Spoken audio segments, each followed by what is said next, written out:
Sobrang saya ko nga pala ni Mystery Dumpling. Nakuha natin yung glitter.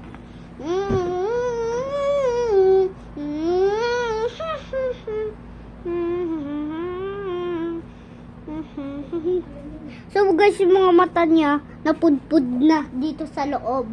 Wala. Pera ko.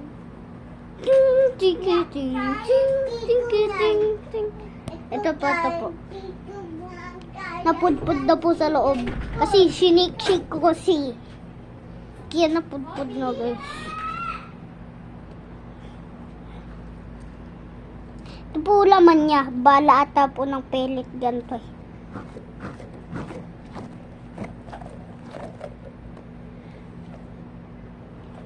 Ingit kayo no.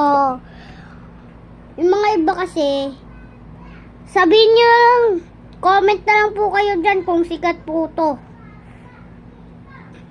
Comment down below kung sikat po ba to or ano.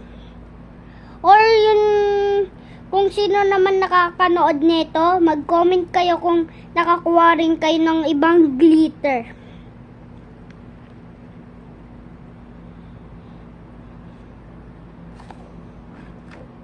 Comment lang po kayo. Comment sa down below. Comment in YouTube. Ay, comment na lang po kayo kung nakakuha rin po kayo ng glitter.